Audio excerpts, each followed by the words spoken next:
दोस्तों, आखिरकार नेपाल की नई प्रधानमंत्री का ऐलान हो चुका है। सुशीला कार्की अब नेपाल की अंतरिम पीएम बनेगी। रात 8:45 पर शपथ ग्रहण होगा। राष्ट्रपति संसद भंग करने के लिए तैयार हैं और नेपाल में आज भारतीय पत्रकारों के साथ मारपीट भी हुई। आइए नेपाल की घटनाओं से जुड़ी आज दिन भर की कुछ बड़ी खबरों को देखते हैं। देखिए, नेपाल हिंसा में मरने वालों का आंकड़ा भी 50 से ऊपर पहुंच चुका है, जिसमें एक भारतीय महिला की भी जान चली गई और सुशीला कार्की का पीएम बनना तय हुआ। वहीं नेपाल की होटल इंडस्ट्री को भी इस जेन जी आंदोलन से तकरीबन 1600 करोड़ का नुकसान हुआ। सुशीला कार्की, जिन्हें नेपाल में भ्रष्टाचार विरोधी शख्सियत के रूप में जाना जाता है, जिनका जन्म 7 जून 1952 को शंकरपुर सरलाही में हुआ था। इन्होंने हमारे भारत के BHU यानी बनारस हिंदू यूनिवर्सिटी से पॉलिटिकल साइंस में MA की पढ़ाई की हुई है और ये नेपाल की पहली मुख्य न्यायाधीश भी बनी है और ये भ्रष्टाचार के खिलाफ कई बार सख्त बयान भी दे चुकी है। यही वजह है कि जेन जी आखिरकार इनके PM बनने के लिए सहमत हो पाई। देखिए, नेपाल से जुड़े आज शुक्रवार के दिन भर के 10 बड़े अपडेट। सुशीला कार्की जो कि अंतरिम PM बनेगी, कुछ ही देर में उनका शपथ ग्रहण होगा। उन्हें मेयर बालेन शाह का समर्थन भी मिला है। वहीं नेपाल में भारतीय पत्रकारों के साथ पहचान पूछकर मारपीट की गई। आज कुछ ऐसी घटनाएं देखी गई क्योंकि कुछ लोगों ने उन पर गलत रिपोर्टिंग का आरोप भी लगाया है। आज भी नेपाल सेना और जेन जी के बीच बैठक का दूसरा दौर जारी रहा, जिसमें अंतरिम सरकार और संसद भंग करने पर चर्चा हुई।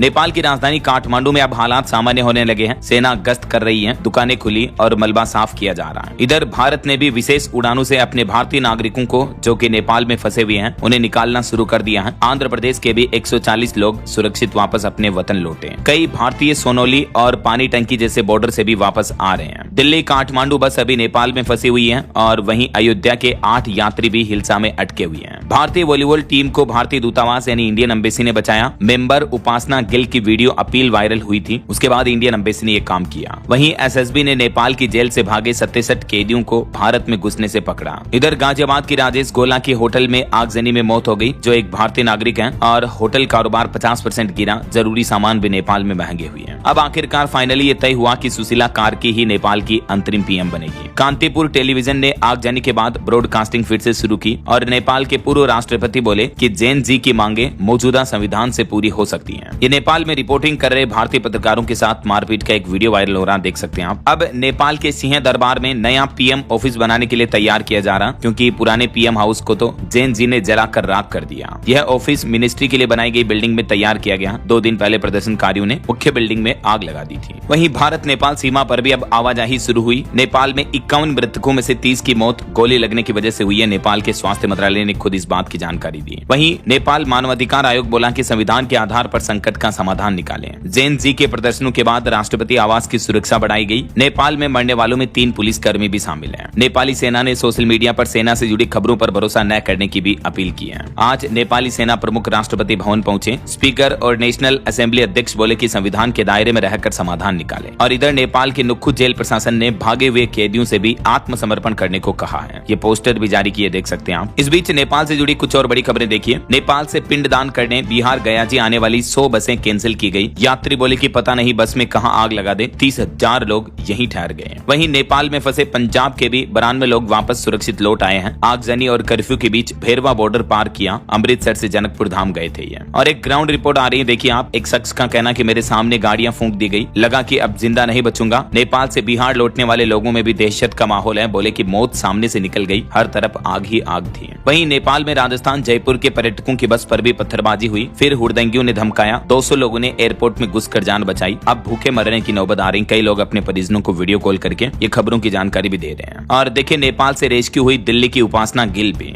भारतीय दल के साथ ये सुरक्षित वापस लौटी हैं। हरियाणा की खिलाड़ी भी इनके साथ थी। इंडियन एम्बेसी को थैंक यू बोला। दिल्ली से नेपाल में वॉलीबॉल लीग इवेंट होस्ट करने गई उपासना गिल और उनके साथ वहां मौजूद सभी भारतीयों को रेस्क्यू कर लिया गया। अभी एक दिन पहले आपको पता होगा, इन्होंने वीडियो जारी किया था उपासना ने एयरपोर्ट से। उसके बाद इंडियन एम्बेसी ने भी इनकी मदद की और आखिरकार ये सुरक्षित लौट आई है। और नेपाल में नए PM के नाम को लेकर बालेन शाह को लेकर देखिए, जेन जी में भी विरोध देखा जा रहा। अगर बालेन नहीं तो फिर कौन होगा नेपाल का मुखिया? इसको लेकर 10 गुटों में बढ़ गए आज जेन जी। जी हाँ, जनरेशन जेड के युवाओं का कहना है कि हमें अगर प्रधानमंत्री भी चाहिए तो युवा चाहिए। सेना मुश्किल में है कि किससे बात करें। तो इन सब कंफ्यूजन के बीच आखिरकार अब जेन जी और नेपाल आर्मी के बीच इस बात को लेकर सहमति बनी कि सुशीला कार्की अब नेपाल की अंतरिम PM बनेगी। आज रात 9:15 बजे वो शपथ लेगी। बाकी नेपाल में अंतरिम PM के लिए बीते दिन भी काफी झड़प हुई प्रदर्शनकारियों में। एक गुट ने तो ये भी कहा था कि सुशीला कार्की भारत समर्थक है, इसलिए हमें मंजूर नहीं है। तो कुछ लोगों ने बालेन शाह का समर्थन किया। अब बालेन शाह के पार्टी वाले भी खुद सुशीला कार्की का ही समर्थन कर रहे हैं, तो उनका PM बनना तय हुआ।